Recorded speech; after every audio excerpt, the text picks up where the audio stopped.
Boa noite vocês aí. Está começando aqui mais um Clube dos Quatro.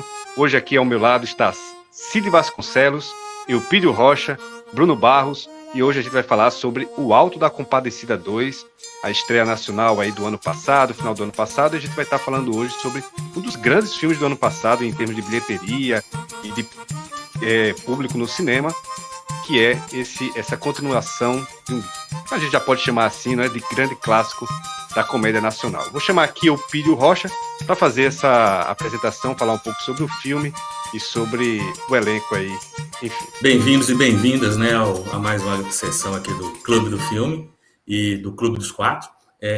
Falar do Alto da Compadecida 2 é basicamente a gente voltar para o Alto da Compadecida, o primeiro, né, e inevitavelmente tecer comparações. E sobre a equipe é praticamente, digamos assim, os mesmos envolvidos com o primeiro filme.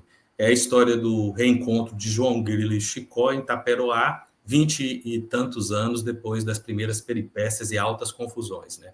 O filme é dirigido pelo Guel Arraes. O Guel Arraes é um cineasta brasileiro, diretor de TV. Ele é filho do ex-governador Miguel Arraes. Ele tem a sua formação no exílio, né? Porque o seu pai é afastado do governo e tem que se exilar para escapulir da ditadura. Ele retorna ao Brasil por volta dos anos, meados ali dos anos 80, começa em novelas, uma das maiores novelas brasileiras de todos os tempos, Guerra dos Sexos, e depois ele vai para a produção de seriados. Ele é responsável pela produção do Armação Ilimitada, de 1985, talvez um dos grandes inovadores, certamente um dos grandes inovadores produtos da TV brasileira. TV Pirata, que também é uma outra produção extremamente inovadora e consagrada, e Comédia da Vida Privada, que é a adaptação de vários contos do Luiz Fernando Veríssimo para a TV. A partir daí, ele começa a sua carreira no cinema, e essa carreira é marcada, inevitavelmente, pelo sucesso extraordinário do primeiro, O Alto da Compadecida. Tem algumas produções que passeiam pela história brasileira, como Caramuru, por exemplo, Lisbela e o Prisioneiro, que é uma investida no romance de cordel, O Bem Amado, novamente adaptando um texto literário e com conexões com a TV. E o ano de 2024 é um ano muito rico para o Guel, em que ele lança 2 filmes. O Grande Sertão, uma alegoria fantasiosa, meio sci-fi, do livro do Guimarães Rosa, podemos dizer assim, um tanto quanto equivocado, né? E o Alto da Compadecida 2, que é a continuação, que, como o Hugo falou, de um dos maiores filmes do cinema brasileiro e do chamado cinema da retomada, né? Na equipe, no elenco, tem 3 pessoas que se destacam: a Virginia Cavendish, que é uma atriz e produtora, ela também é pernambucana, ex-esposa do Guel Arraes, mãe da filha do Guel Arraes, né, que inclusive estrela o Grande Sertão que eu acabei de fazer. Ela tem uma formação no teatro, passeou por seriados e, basicamente, ela tem na sua filmografia o primeiro Alto, né, uma participação especial como a vilã de Lisbela e o Prisioneiro, e um filme de suspense chamado Através da Sombra, que é um filme também, no mínimo, um tanto quanto equivocado também, né? Na dupla principal tem o Selton Mello, talvez um dos atores brasileiros mais conhecidos e mais bem-sucedidos de todos os tempos, ator, produtor, diretor, dublador, só falta ser cantor, né? Que tem uma carreira consagrada na TV, passou por uma série de novelas, uma série de seriados, tem uma filmografia extremamente extensa, né? O primeiro Alto da Compadecida, Caramuru, Lavoura Arcaica, Lisbela e o Prisioneiro, Meu Nome Não é Johnny, e uma série de outros filmes, inclusive o carro-chefe do cinema brasileiro do ano passado, que é o Ainda Estou Aqui, né? O Celto também é diretor, e na direção ele tem uma obra que flerta, de certa forma, com John Cassavetes, flerta um pouco com o cinema italiano do Fellini, flerta com esse cinema de metalinguagem, né? E o grande destaque, seguramente, é O Palhaço e também O Filme da Minha Vida. Já o Matheus Nachtergaele é o melhor do elenco, né? Como a gente já vai discutir isso também. Um cara que tem uma formação básica em teatro, que trabalhou com algum dos maiores diretores brasileiros, trabalhou muito com teatro experimental, teatro com a pegada do teatro enquanto um produto mais artístico, né? E falar sobre a filmografia do Matheus, nós vamos ficar umas 4 horas só falando isso, né? De novo, tem o primeiro Alto da Compadecida, tem o imortal Cidade de Deus, né? O grande Amarelo Manga e vários filmes do Cláudio Assis, né? O Matheus está presente em todos os filmes do Cláudio Assis. Ele é talvez até um alter ego do Cláudio, né? Tem uma participação no filme fantástico que chama Tapete Vermelho, uma grande homenagem ao imortal Mazzaropi, e também direção. Ele fez um filme chamado A Festa da Menina Morta, pouco conhecido, mas que também vai nessa questão da cultura popular e da representação popular. A história, inclusive, se não me falha a memória, ela se passa no norte do país. Não me lembro muito bem se é Pará ou Amazonas, mas é um cenário bem diferente, até, de certa forma, bem diferente do que a gente está acostumado a ver no cinema brasileiro, né? Esse é digamos assim, a apresentação inicial do filme, né? Eu acho que a gente pode partir agora para as especificidades de cada um dos filmes, que aí eu já passo a palavra para o Hugo, para ele já indicar mais alguém para assumir o posto aqui.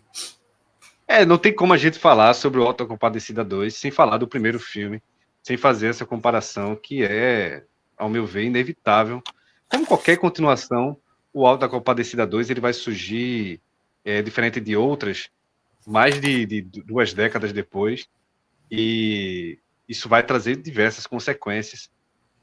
Uma delas tem relação com a questão da produção, né, do filme, do orçamento e tal, que é a locação do filme. Eu queria chamar a Cid para falar um pouquinho sobre o que é que ele acha desse filme todo feito em locação, em estúdio, no caso, ao invés de ser feito na cidade de Cabaceiras, na Paraíba, como foi gravado o primeiro filme.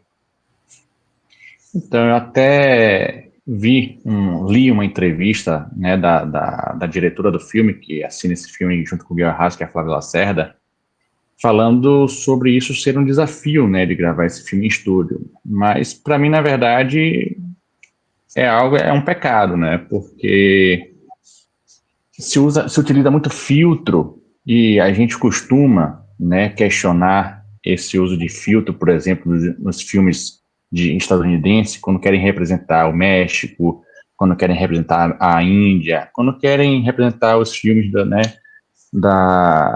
de terceiro mundo, né, com aquele filtro amarelado, bem laranja. E eu acho que esse artificial ficou extremamente artificial, né? O sertão ficou realmente algo assim muito precário. Então, eu particularmente, a gente até estava conversando em off, o Bruno tem alguns comentários sobre isso, mas para mim não funcionou em nada, sabe? Nada. Essa, como é que eu posso dizer? Esse uso, né, do estúdio, da tela verde, para você criar aquele espaço, para você criar aqueles ambientes, para você criar todo aquele ambiente, né, do sertão nordestino, para mim simplesmente não funcionou. Eu acho que as comparações são inevitáveis mesmo. Essa questão da locação e dos cenários reais foi algo que todo mundo de imediato meio que apontou esse problema. Mas, assim, eu já tenho uma opinião um pouco diferente. Eu acho que o começo ele é muito eficaz em estabelecer um pouco esses artifícios, e eu retomo aquela ideia de que toda continuação é desnecessária. Então, se fizer um novo filme, pensei, tudo bem, se fizer algo diferente, isso acho que vai ser até bastante positivo. E aí toda essa questão de trabalhar com estúdio, fazer alguns cenários artificiais, até remetendo um pouco mais essa questão de ser uma obra baseada numa peça de teatro, parecia fazer muito sentido. E aqui eu vou fazer só um parêntese, que não necessariamente remeter ao teatro, é necessariamente remeter ao artificial. Dentro do teatro a gente também tem muitas propostas estéticas onde o artificial somente uma delas, mas retornando, em vez de utilizar isso para dialogar com essa questão das formas de produção de sentido do teatro, eu achei que foi algo muito mais para o televisivo depois, onde tudo passa a assumir um piloto automático. Então, algo que no começo eu pensei que poderia ser uma proposta estética, até assim, de certa forma inovadora, uma forma de se diferenciar do primeiro filme, acabou sendo algo mais sistematizado no piloto automático para se assimilar a um produto de televisão, querendo ou não, que tem um apelo muito maior. Não necessariamente a televisão, a gente está falando da programação veiculada em horário nobre, mas também as produções voltadas, por exemplo, para streaming, tem uma estética muito parecida.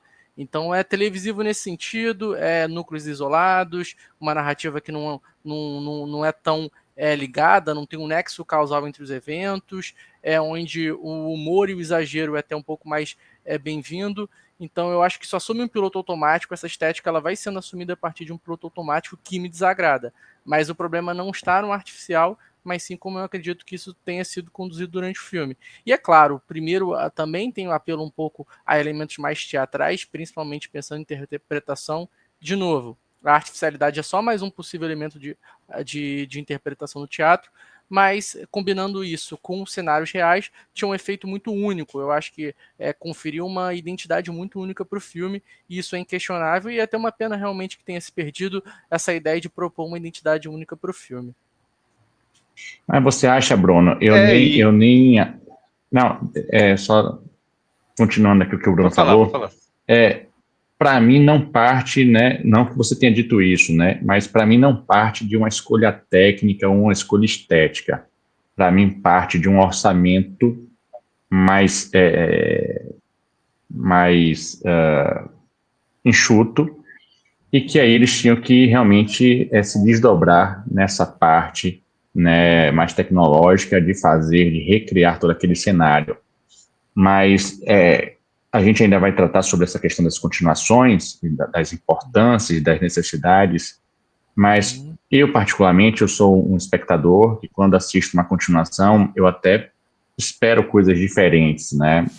Para recontar o mesmo filme, não precisa de um novo filme. Sim. Mas algumas coisas eu tento encontrar, alguns elementos eu tento reencontrar, né? E essa cor tão presente, tão viva, tão marcante, né, no Auto da Compadecida de 2000, eu não encontro aqui. Eu encontro cores bem mais escuras. Todos os efeitos, para mim, ali são complicados de aceitar, né? Então, o filme ele já ele estabelece logo uma grande barreira comigo, com toda essa estética que ele recria ou cria, né? Na realidade é uma grande imposição, de fato, não é uma decisão, é uma imposição, será feito dessa forma. Mas ainda acho que poderia ter uma habilidade de, a partir disso, ter decisões estéticas conscientes. Eu acho que eu fui até um pouco ingênuo nesse sentido. Por isso que, a partir de um momento, eu comecei a me decepcionar. Fui refém da minha própria ingenuidade. Porque na verdade, Bruno, eu acho que eles nem... É mais questão de tentar emular aquele primeiro filme, tentar emular o cenário, do que, de fato, construir algo novo a partir dessa estética, né? Inclusive, eu acho que é um grande problema do filme, que ele tenta recriar diversas cenas, recriar diversos personagens. É o caso, por exemplo, do Antônio Moraes e do Coronel Hernani, que são personagens que até o tom de voz são muito parecidos e que têm problemas com o mesmo Chicó, que chega lá e finge ser outra pessoa, e em vários momentos ele ameaça, né, se não tiver como pagar, enfim. Tudo aquilo que acontece no primeiro filme com o Chicó, quando o João Grilo chega na casa de Antônio Moraes, por exemplo, e fala que Chicó é advogado e médico, não é isso, doutor? Uma coisa assim, aí advogado e médico, enfim. Essa cena ela tenta ser recriada, como diversas outras cenas, e eu acho que nada disso funciona muito bem. Não sei se vocês concordam com isso também. A questão dos personagens, né? Eu acho um filme, até me perdoe o cinema brasileiro por falar isso, mas é um filme muito pobre. Eu acho que ele é pobre de inventividade, de criatividade. Não que tivesse que ressignificar tudo que foi feito lá em 2000, mas eu acho que a própria obra de Ariano Suassuna, né, e toda essa história que foi contada lá em 1999, na minissérie que teve, para depois ser em formato de filme em 2000, eu acho que merecia algo muito mais bem trabalhado, muito com discussões mais interessantes, até porque é um filme que se propõe a discutir, né? A gente está falando ali sobre o povo nordestino, né? Sobre as dificuldades que o povo nordestino enfrenta, sobretudo o povo do sertão. Então, é um filme que deixa muito a desejar sobre isso, né? Se a gente for ver o elenco, como você já citou, dois personagens, né? Um que existia lá em 2000 e o outro que é o Coronel Hernani aqui, que é interpretado pelo Humberto Martins. Eu acho que a gente tinha uns 15 personagens em O Auto da Compadecida, e aqui a gente deve ter um pouco mais da metade disso, né? Com alguns personagens interpretando, com alguns atores interpretando mais de um personagem, que é o caso do Matheus Nastergalli. Então, eu acho que realmente o filme, eu acho que nasceu com uma proposta já equivocada, né? Que era tentar pegar essa onda de uma continuação, mas sem muito se discutir de que forma seria feito isso para tentar achar o melhor modelo, né? Então, a gente tem histórias que se repetem, né? Inclusive, tem uma história que se repete do primeiro filme, e aqui, dentro do filme mesmo, as histórias também se repetem, né? E tem pouquíssimos personagens, e mesmo com poucos personagens, muitos estão ali fazendo uma ponta, ou né? completamente desinteressantes e esquecíveis, e você poderia nem tê-los ali, que no filme não mudaria, que é o caso, por exemplo, da Rosinha mesmo. Você tem realmente esse filme tenta fazer links com o primeiro filme, como a todo momento tem o recontar, né, da morte e ressurreição do João Grilo. Então o filme tenta se estabelecer através dessa lembrança, através dessa leitura do primeiro filme, e aí para você deixar isso um pouco mais fixado, para você ter um pouco mais de certeza que isso vai dar certo, você realmente vem e traz personagens, como é o caso da Rosinha, que vem e vai durante o filme, e você fala assim, se ela não tivesse, né, realmente é uma personagem descartável. Então, tem isso. Eu acho que o filme nasce com uma proposta muito pobre, né? E, assim, como é inevitável fazer comparações, quando a gente olha o primeiro, a gente percebe, realmente, esse filme não chega aos pés do que foi feito lá, né, há mais de 20 anos atrás. Eu acho que o Pídio discorda disso, hein? Eu acho que o Pídio discorda. Queria ouvir um pouquinho o Pídio, logo depois o Bruno já fala também um pouquinho em cima dessa fala de Cid. Bom, eu realmente não vejo tantos problemas com o filme. Eu acredito, primeiro, que o filme tem uma parte tecnológica, né? O Guel Arraes é um cara muito conectado à Globo. Ele está muito conectado com o modelo de produção da Globo. E o que tem nesse filme é uma decisão de você fugir de um naturalismo um naturalismo realista que, vamos dizer assim, marca uma boa parte do cinema brasileiro. Eu acredito que aqui a gente pode pegar o Auto da Compadecida como um filme que vai ali praticamente chegar quase no final do que eles chamam da retomada do cinema brasileiro, que historicamente termina com Cidade de Deus, segundo os críticos, né? Então, o primeiro Auto da Compadecida, ele vem com essa perspectiva de ter um certo realismo social. Daí vem a questão de você filmar em locação, daí vem a questão de você trabalhar a luz com uma cor ou uma coloração que lembra muito o sertão, ou uma imagem idealizada de sertão. O primeiro filme tem uma vantagem enorme, que você tem personagens que vão nascer da obra do Ariano Suassuna, não só do próprio Auto da Compadecida, mas como outros textos do Ariano Suassuna, né? O famoso A Farsa da Boa Preguiça aparece também com aquela história do testamento do cachorro, etc, etc.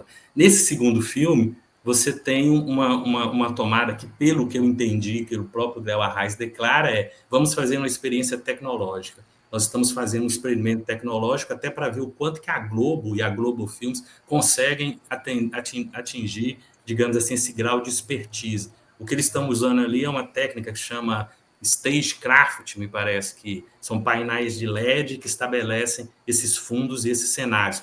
Se não me falha a memória, é puxado do que o cinema dos Estados Unidos fez com alguns filmes mais ou menos desse período. Me parece que o Batman, do Matt Reeves, tem um pouco disso também. Depois teria que pesquisar melhor para ver isso. Então, existe uma intenção, que aí eu acho que é o que algumas pessoas falam sobre o filme, nesse ponto eu concordo, que é você fazer algo fabular, é algo assim meio fantástico em relação ao que era antes. É como se o primeiro Auto da Compadecida fosse uma coisa mais realista, uma coisa mais próxima do que a gente encontra, vamos dizer assim, naquele cotidiano, e daí a filmagem em locação, né? Enquanto que o segundo Auto da Compadecida, não. Nós vamos fazer uma experiência de estúdio, provavelmente por questões de custo. O Auto da Compadecida 2 é um filme barato, muito barato em relação ao nível das produções brasileiras que foram feitas nesse período, 2023, 2024, e o que, obviamente, garante para ele um grande recurso, né? Um grande retorno, vamos dizer assim.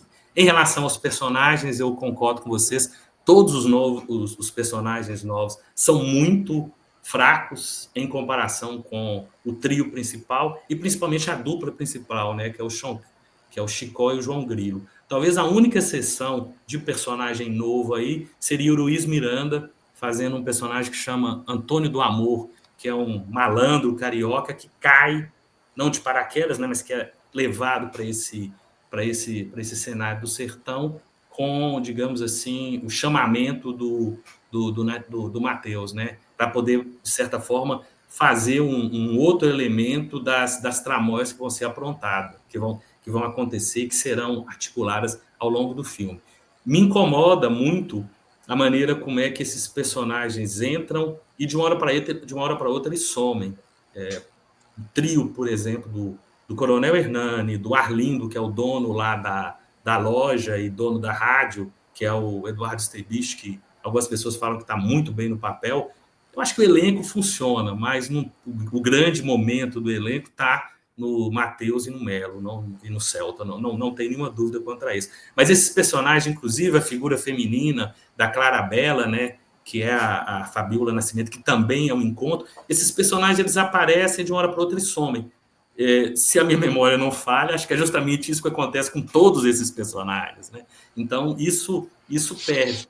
Agora, em termos assim de cenografia e desses recursos tecnológicos, me parece que é uma aposta da produtora, e aí, como produtora, eu estou falando principalmente da Globo Filmes, né? No sentido de experimentar tecnologicamente. Se a gente pegar a obra do Guel, ele tem uma conexão muito tecnológica. Vocês não são da época do Armação Ilimitada, porque a Armação Ilimitada era 85. Né? Então, a Armação Ilimitada... Eu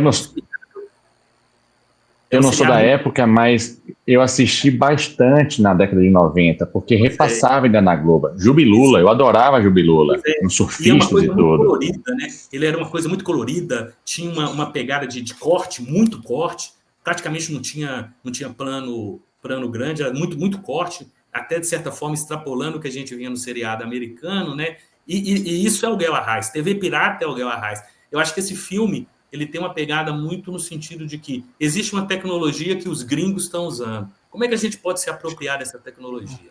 Vamos fazer um filme sobre isso. E aí vem uma questão que a gente vai discutir na continuação, né? Que o Auto da Compadecida 2 é o filme que vem de uma sala de roteiristas. Me dá muito essa impressão, sabe? É um filme que, digamos assim, vamos conectar as coisas. E aí tem uma questão que coisas funcionam e outras coisas não funcionam. O cenário não me incomodou muito, sabe? Me incomodou muito mais esses personagens que entram e somem. E como é que esses personagens novos eles não são tão valorizados quanto os outros coadjuvantes que estão no primeiro filme. Retomando o comentário do Cid, eu acho que o filme ele acaba caindo na armadilha do que é familiar, para garantir minimamente alguma possibilidade de sucesso. Ou familiar no sentido de situações que se repetem, ou rostos que são conhecidos. A impressão que dá é que eles foram correndo atrás de quem toparia participar desse projeto e depois pensar em fazer um roteiro. Deve ter chegado para o Selton Mello pediu o roteiro, falou, não tem, vamos embora. E ele topou, e assim como outros atores. Isso acontece, eu acho que sempre que a gente está falando de sequência, franquia, spin-offs, é muito comum que se busquem os atores, que se busque o elenco para depois pensar no que de fato vai ser o filme se tornar o projeto. Eu acho que o exemplo aí mais generalista, mas que a gente vai conseguir compreender bem é a própria Marvel, que vai atrás dos seus atores que já participaram dos filmes e a partir de quem aceitou, vamos começar a desenhar aqui, escrever um roteiro e tentar aproveitar toda essa galera. Eu acho que esse é um dos motivos aí, por exemplo, de trazer uma personagem com uma Rosinha de volta, sem muita participação e ainda com algumas umas decisões rasteiras, né? Para ela não conseguir talvez reconstruir tão bem esse personagem. Ela não tem sotaque, ela perdeu o sotaque que ela tinha, e a desculpa é que ela é uma caminhoneira, né? E no cinema a estrada é meio que esse não lugar, né? É um lugar que não tem identidade. Então, por ela passar muito na estrada, ela teria perdido essa identidade do Nordeste, do sertão. Então, são umas decisões bastante rasteiras. Mas tem outros personagens que eu acho que, na verdade, alguns atores que têm bons momentos, que seria a Thaís Araújo, só que eu acho que ela já entra no momento em que, para quem não estava gostando do filme, acaba que ela é muito o impacto dela é muito reduzido. Ainda que ela esteja bem, tudo, isso acaba ficando secundário para um filme que já não estava engajando tanto dessa forma. E falando da dupla principal, eu acho que temos que rasgar elogios para o Matheus Nattergali. Eu acho que ele está sempre muito bem e ele conseguiu reconstruir esse personagem 20 anos depois. Parece que ele nunca deixou de interpretar, parece que ele dormia todos os dias como João Grilo e acordava João Grilo. E aí, quando foram procurar, não procuraram nem o Nattergali, procuraram pelo nome de João Grilo. Mas o Selton Mello, por outro lado, eu já acho que ele está um pouco pior. Eu já não acho o Selton Mello também um ator tão com as mesmas características que o Nattergali. Ele tem outras características, ele não é muito essa questão de construção de personagem no sentido de Stanislavski, de viver, de encontrar aquela emoção genuína, o que seria o ator de método. O Selton Mello, ele é um bom ator, mas ele acaba sendo aquele que traz muito a personalidade dele, carrega muito a personalidade dele. E como a gente vem recente do Ainda Estou Aqui, eu acho que isso também pesa muito, né? A gente sente que ainda tá vendo o Selton Mello de Ainda Estou Aqui, a gente tá vendo o Selton Mello de tantos outros filmes. Já o Nattergali, de fato, é ali João Grilo. Então é um pouco isso. Alguns personagens funcionam muito bem, outros têm seus bons momentos, outros, assim, para mim são muito mal aproveitados, como eu citei a Rosinha. Mas, assim, eu acho que no final é muito positivo o que eles tentaram com isso, que era de fato remeter uma familiaridade para poder estar justificando ali, entre aspas, um segundo filme e tentar fazer algum sucesso a partir disso. E parece que está dando certo porque o filme está sendo novamente falado. Talvez não terá a dimensão do primeiro filme, muito provavelmente não, mas pelo menos está tendo algum movimento e a gente está vendo essa repercussão de uma maneira geral. Pode ser uma ressaca do que a gente viu de Ainda Estou Aqui, Vitória com a Fernanda Montenegro. Esse negócio que você falou dos dois atores, né, do Matheus e do Celta, é aquilo que também estava falando em off, que o Matheus, o personagem do João Grilo, eu tinha falado que envelheceu bem, mas sequer envelheceu, né? O Matheus, ele consegue permanecer o personagem que existia lá em 2000, o Alto da Compadecida. Já o Selton Mello não. O Selton Mello, ele propôs em sua interpretação um Chicó já envelhecido, só que não caiu bem, né? Ficou realmente forçado. Eu até fiz uma brincadeira assistindo que teve vezes que ele mirou no Chicó e acertou no Zacarias, né? Tamanha erro de pensamento, né, na construção daquele personagem para agora, né? Não tenho nada o que falar do Chicó lá de 24 anos atrás. Mas agora realmente eu acho que o ator ele perdeu o tom, né? E por vezes ele foi demais. E isso me incomodou um pouco.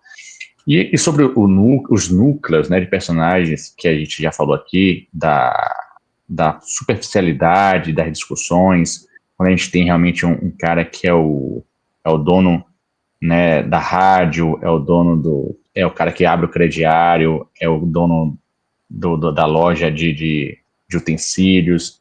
Então é ele que comercializa qualquer informação e qualquer produto ali, né? Ele detém realmente esse poder, contrastando com um coronel, a gente realmente reacendendo aquilo que no Nordeste sempre foi muito marcante, que é o coronelismo. E esse coronel é um cara que é um invasor de terras, né? Sobretudo com uma grande... isso a gente viu, isso foi em Bacurau, Cid, a questão da água, né? Ou seja, ele invade uma terra para ficar como detentor da água e poder vender essa água ao povo que sofre tanto pela seca. Então o filme tem essas discussões, mas são discussões que acabam se esvaziando pela maneira fugaz, né, que esses personagens entram e saem. O próprio Opídio falou aí sobre o Antônio do Amor, interpretado pelo Luiz Miranda. A gente não sabe como ele chega na cidade e tampouco a gente sabe como ele sai. Simplesmente ele aparece e some, né? E o mesmo acontece quando o filme se encaminha para o final com o coronel, a Clarabella e o Arlindo, que é interpretado pelo Eduardo Esteves. Realmente o filme decide esquecê-los, né, para realmente ir para o que importa.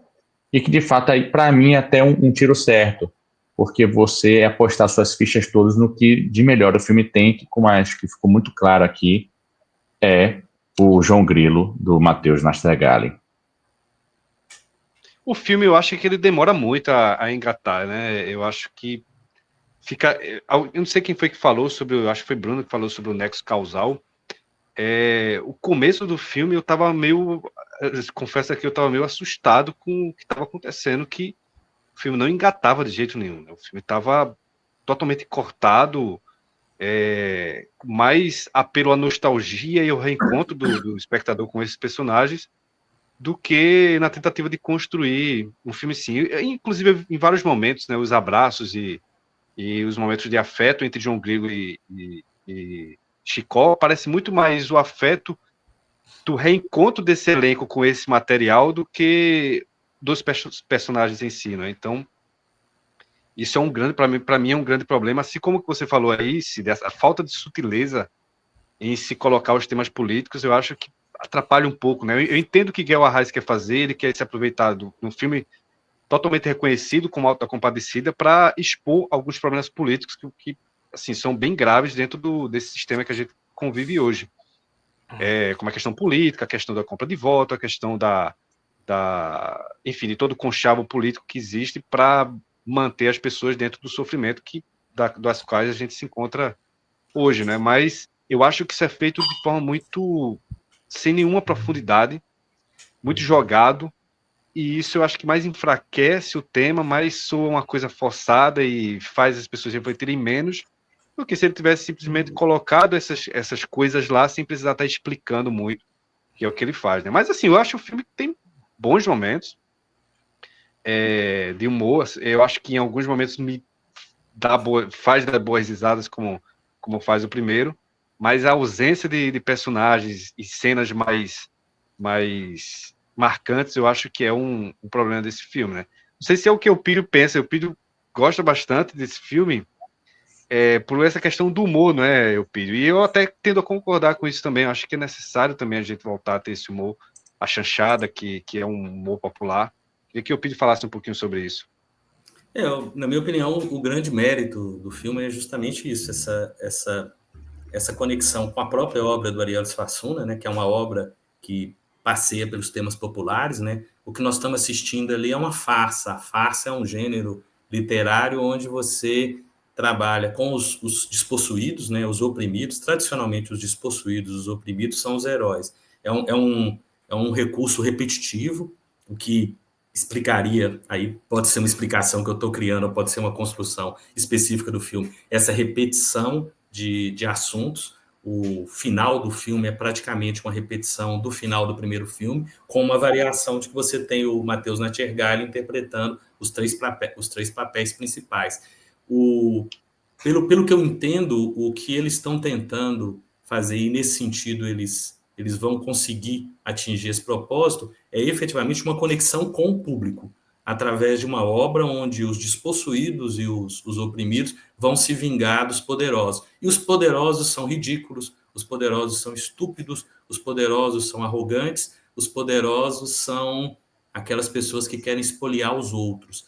Me parece, e aí é uma coisa particular, é que eles não dão o desfecho para eles igual é feito no primeiro Auto da Compadecida. O primeiro Auto da Compadecida, ele resolve a situação. Tem os personagens que vão para o purgatório, tem os personagens que vão... Tem o personagem que vai retornar à Terra, né? Tem a malandragem que está muito bem orquestrada aí, e nesse filme falta justamente esse acerto de contas. Pode ser uma questão intencional, para, de certa forma, o Guel Arraes compensar o didatismo que você tem nessas questões políticas. Se a gente fosse discutir assim, em termos de justificativas, pode ser uma representação do momento político que a gente vive hoje, em que existe muita gente fazendo nota de repúdio, em que tem muita gente falando, eu sou contra isso, eu sou contra aquilo, mas na hora de fazer alguma coisa não faz. E aí os caras que estão no poder continuam no poder. Mas é óbvio, eu estou simplesmente inventando a justificativa, não quer dizer que isso exista, né?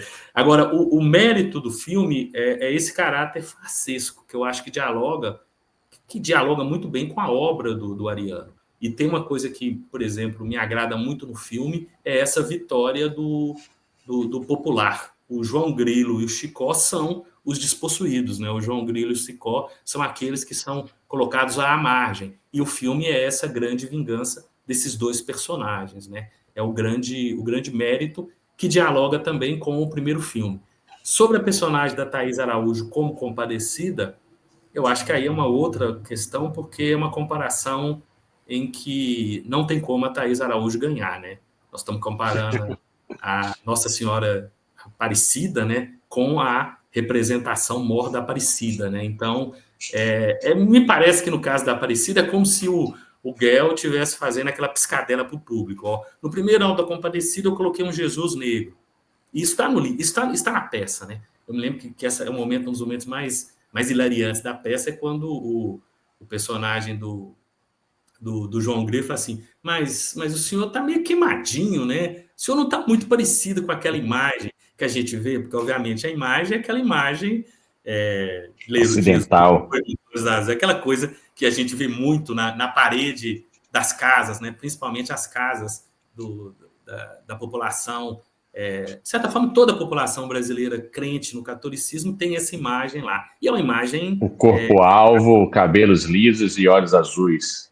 Totalmente caucasiana. Nem israelense poderia ser, né? Porque seria justamente o contrário. E aí, um dinamarquês. Exatamente. Como não tem essa representação, aí o Guel Arraes fala assim, eu vou dar uma piscadela com o público aqui, eu vou colocar a Thaís Araújo agora como uma Nossa Senhora Negra. Eu volto a falar isso. Esses novos personagens, seguramente, é um dos pontos fracos do filme, sabe? O humor popularesco, o humor da repetição, o humor que vai, de certa forma, namorar com a chanchada através dessa representação da realidade meio carnavalesca, meio tosca em alguns momentos, sabe? Meio feito quase no improviso, a repetição para você pegar o público é um recurso interessante. Eu vi o filme no cinema e realmente foi uma experiência muito interessante. A sala estava lotada, estava muito, muito cheia, só não tinha aquelas pessoas em pé. E as pessoas riram o filme inteiro. É impressionante. Se o objetivo era você pegar uma nova geração com humor mais próximo do que essas pessoas estão consumindo no YouTube, que é um humor completamente diferente de um TV pirata, e está muito mais para um Zorra Total, como o Bruno falou, ou até uma Praça é Nossa, o efeito conseguiu, com o público.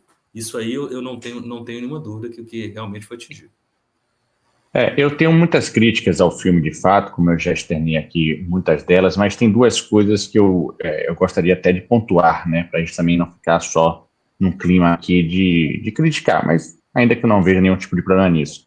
O primeiro dele, o Hugo até falou sobre o abraço, né, o excesso de abraços entre os personagens do Chicó e do João Grilo, mas tem um em específico que realmente me emociona, né, que é quando tem realmente a última despedida deles. Aquilo ali me emociona, né? Aquilo ali me pega num lugar muito, muito familiar, né? Que é da amizade, essa relação de amigos, irmãos que compartilham muito da vida, né? Então ali realmente é um abraço, e talvez um dos poucos momentos do filme que eu fiquei realmente muito, muito cheio do clima que o filme estava mostrando ali para mim, né? Então, esse é um momento que me emocionou de fato. Agora, tem uma situação nesse filme que não necessariamente ela funciona pro filme, mas, assim, como a gente já falou aqui, o Guel Arraes, ele vem muito de produções, sobretudo com esse veio cômico, né, lá na Globo, né? Isso já da década de 80, né? E ele faz algo muito interessante, que são esses contos, né, do Chicó. Então, quando quando o Chicó vai contar sobre como a ovelha dele, a cabra dele morreu, não de fome, mas de comida, né, e como vem através de uma outra estética, ou seja, o filme ele traz mais de uma estética para contar essa história. Então, eu acho muito interessante a forma como, inclusive, talvez vai muito dentro disso, de novos públicos assistindo, né? Então, de você ter realmente crianças assistindo, talvez ela tenha esse estímulo visual, né? De um filme trabalhar com diferentes estímulos visuais, isso possa aproximar mais esse público mais jovem. E é evidente que isso, para mim, seria um grande projeto, né? Se a gente tivesse realmente um Chicó em especiais da Globo, com contos, né? O do papagaio que tem que cruza com a arara, e o João Grilo disse que isso não existe, mas no final a gente acaba vendo que de fato era verdade, né? Então, o filme insere isso e quem sabe, né? Eu acho que é algo que deu tão certo para o filme assim, que de repente possa aparecer como um outro tipo de produto. Acho muito interessante essa parte do humor, né? E principalmente o que o Pedro falou sobre o YouTube, né? Que aí faz a gente pensar no audiovisual de uma maneira expandida, né? O cinema não é mais uma linguagem dominante. E acaba que tudo que está em volta tem que um pouco se adequar a esse novo público que está com um gosto muito padronizado. E aí eu tive essa luz que realmente o Auto da Compadecida, de alguma maneira, ele tenta se adequar a esse tipo de público, mas também me chamou a atenção um outro produto que eu assisti recentemente, que foi uma série chamada Beleza Fatal. Tem muita gente comentando sobre essa série também. E é uma série que, na sua premissa, é uma série de crime. Era algo que era para ir mais para o suspense e ser até um pouco mais esteticamente mais violento. Tem esse formato meio esquético, parecido com Zorra Total. As interpretações também elas são muito estereotipadas. Eu acho que a Camila Pitanga, que ninguém duvida do talento, é herdado aí do Antônio Pitanga, mas que nessa série ela tá indo um pouco. Ela tá mal definido, eu acho que a interpretação dela, porque enquanto ela interpreta uma vilã que realmente é extremamente cruel, que quase uma sociopata, porque não tem remorso e tudo, e ela acaba se tornando não é nem um alívio cômico, ela se torna totalmente cômica quando toda a premissa exigiria o contrário, porque todos os personagens são meio cômicos. A Giovanna Antonelli, por exemplo, ela tem uma cena em que ela se disfarça de vigilância sanitária para roubar carnes no açougue.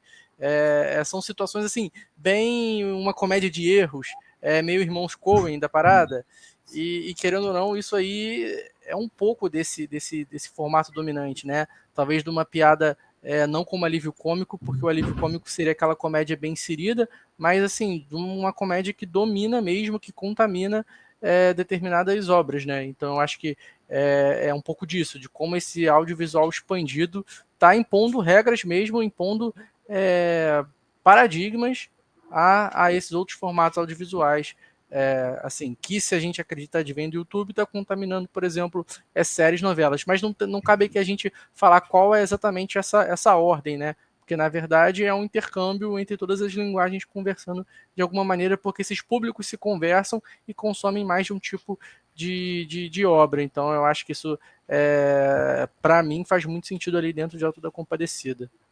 É isso aí, pessoal. Como de costume, como a gente fez na live passada, fazer as indicações de um filme que remeta ao sertão nordestino em algum aspecto. Eu vou pedir para vocês falarem bem rapidinho sobre cada um filme, sobre as indicações de vocês, começando com Cid. Foi bom até você me dar a palavra, porque antes até de fazer essa indicação, eu queria deixar claro que quando a gente critica um filme brasileiro, sendo brasileiro, não há nenhum tipo de problema sobre isso. Eu acho que o filme está posto, né, e vão ter pessoas que vão gostar, vão ter pessoas que não vão gostar, e isso nada tem a ver com querer mal para o cinema brasileiro. Muito pelo contrário, né? Acho que todos aqui são fãs de carteirinha do nosso cinema, mas tem filmes realmente que funcionam. E acho que cabe a nós, já que temos esse papel de falar sobre cinema no seu mais amplo conceito, de que vai haver filmes de qualquer nacionalidade que pode não cair nas graças da gente, e a gente aqui tenta realmente fazer as nossas ponderações, pontuações sobre o filme. Dito isso, eu vou indicar um filme também do Guel Arraes, que se chama Romance, é um filme de 2008, protagonizado por Wagner Moura e Letícia Sabatella, que vai fazer diversas releituras eu acho que tem pelo menos umas 3 releituras da obra Tristão e Isolda, que é um romance lá do século XII, e com utilização de metalinguagem, mas quando eu assisti isso lá em 2009, que foi mais ou menos quando saiu nos cinemas no Brasil, e evidentemente que eu não tinha, acho que, muito da bagagem que eu tenho hoje, e não vi absolutamente nada, a não ser realmente um romance protagonizado pelos atores que eu citei. Mas revendo agora, justamente para a gente discutir um pouco mais, tendo uma noção do que o Guilherme Arraes já fez, eu percebi que o Guilherme Arraes ali faz nesse filme críticas muito poderosas. Críticas sobre a importância do teatro, sobre o esvaziamento do próprio teatro, sobre a novelização artística, né? Ou seja, esses atores de teatro indo para as grandes emissoras para fazer novela, sobre até o uso de artistas do Sudeste interpretando personagens nordestinos. Então é um filme que tem muita coisa interessante, tem muita crítica ali, e aí, né, não são críticas que são simplesmente jogadas, tem uma discussão mais aprofundada, não só sendo empregada pelo diretor, da forma como ele conduz, como também na fala dos personagens, né? Então, fica aqui a minha indicação, Romance, um filme de 2008, do Guilherme Arraes. Vou fazer aqui, trazer um pouco da opinião do pessoal. Acho que foi um pouco unânime essa ideia de que o Auto da Compadecida 2 tratam seus temas de uma maneira pouco sutil. Então, vou trazer um filme que eu acredito que lide com essa questão de uma maneira mais sutil, falando sobre a indústria da seca, que seria o filme Os Fuzis, do Rui Guerra. É o meu melhor filme sobre o tema, é um filme do cinema novo, inclusive o meu filme favorito do movimento, mas também é interessante indicar porque a gente está falando de um cara que gravou um filme há 60 anos atrás e continua produzindo, está aí ativo até hoje. Então acho que isso é muito satisfatório, essa oportunidade que vocês podem estar de assistir o filme, gostar e começar a assistir os filmes dele, inclusive ver os filmes dele que foram lançados mais recentemente. Inclusive a gente tem crítica do último filme dele que foi lançado ano passado aqui no portal, então se vocês gostarem dos fuzis, vocês já emendam e já leem a nossa crítica aqui no portal também. Pídio. Bom, eu vou reforçar, né, que essa é uma discussão extremamente importante. O cinema brasileiro, ele tem muitos recalques, e um dos recalques é a questão da continuação, né? Eu acredito que, da mesma maneira como durante muito tempo se olhou meio de soslaio os prêmios internacionais e principalmente o Oscar, no sentido que isso não iria ajudar a indústria brasileira, o cinema brasileiro, e nós acabamos de ter uma experiência extremamente contrária a isso, né? O Ainda Estou Aqui está aí para provar isso. Então, o Auto da Compadecida 2 Passou uma moto aqui. O Auto da Compadecida 2 tem sempre um doido que passa de moto aqui nesse horário. O Auto da Compadecida 2 é um produto dentro desse projeto de continuação. O filme custou 18 milhões de reais e rendeu 84 milhões e 600 mil reais. Isso até fevereiro de 2025, nós já estamos no final de março. Então, é um ponto que tem que ser efetivamente observado e abordado sem muita firula e sem preconceitos pseudo-intelectualoides para o cinema brasileiro. Dito isso, eu indico Lisbela e o Prisioneiro, outra adaptação do Guilherme Arraes sobre a obra do Ariano Suassuna, uma comédia romântica, um romance com humor delicioso, com o Selton Mello, muito bem, porque o Selton Mello está interpretando o Selton Mello se interpretando, e um elenco sensacional, talvez um dos textos do Suassuna mais agradáveis e mais leves, que tem justamente essa pegada do humor, da história do amor, né? E uma cidade mais fantasiosa do que a Taperoá do Auto da Compadecida 1, né? Talvez até mais próxima da Taperoá do Auto da Compadecida 2. É um grande filme do Guilherme Arraes, um grande sucesso de bilheteria e de crítica do cinema brasileiro. Eu ia indicar o Lisbela também, Lisbela, que para mim é um dos melhores filmes da minha vida, na verdade, um dos melhores filmes da minha vida, né? E consequentemente do cinema nacional. Mas eu vou aqui fazer outra indicação, que eu gosto também, que se passa no Nordeste, se passa no Ceará especificamente, que é O Céu de Sueli, do Carinha Inus. É um filme que eu gosto muito. Acho que por remeter muito ao interior do Nordeste, que é onde eu cresci, vivi toda a minha adolescência, minha infância, adolescência e parte da juventude lá. E eu acho que Fora isso, o Karen Anuis é um diretor extremamente talentoso e o Celso Sueli vai ser a minha indicação hoje. E tem crítica do Motel Destino lá no site do Clube do Filme, escrito por quem? Acho que é por Bruno, né? Olha aí, Bruno Barros, que escreveu a crítica sobre o Motel Destino, também do Karen Anuis. Então é isso aí, pessoal. Eu espero que vocês tenham gostado aqui do nosso papo. A gente volta a próxima semana. Não esqueça de curtir aí o vídeo, compartilhar com a galera, comentar aí também, fazer indicações dos filmes que vocês gostam também para a gente poder discutir aqui. E a gente volta na próxima semana aqui com mais um Clube dos Quatro. É isso aí, até a próxima.